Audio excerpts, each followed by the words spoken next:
నేడు కవిత ఇంటి వద్దకు భారీగా తరలివచ్చిన అభిమానులు బాల్కనీలో నిలబడి అందరికీ అభివాదం చేసిన కవిత.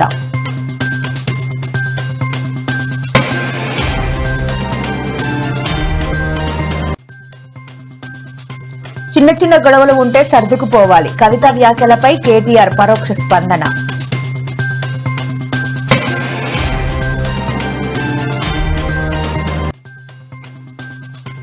జనసేన పవన్ పై నిలదీసిన రోజా, రాయలసీమకు అన్యాయం జరుగుతుంటే ఏం చేస్తున్నావు అంటూ నిలదీత.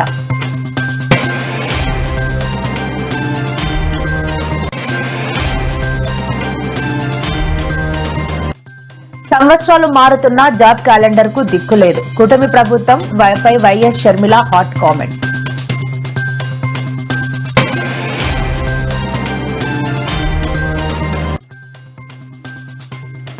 కోనసీమలో ఓఎన్జీసీ గ్యాస్ బ్లో అవుట్, ఇంకా అదుపులోకి రాని మంటలు.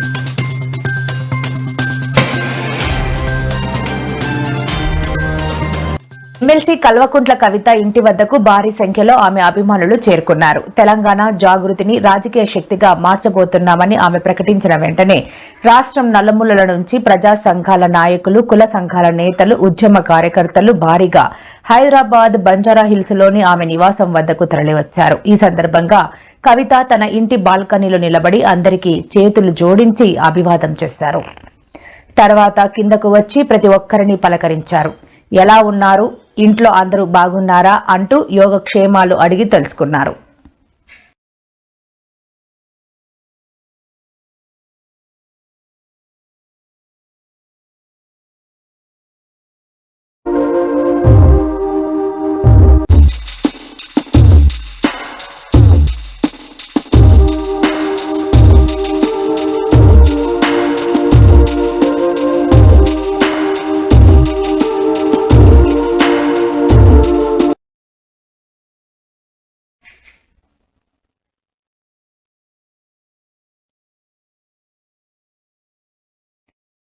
శాసన మండలిలో బీఆర్ఎస్ 10 ఏళ్ల పాలనపై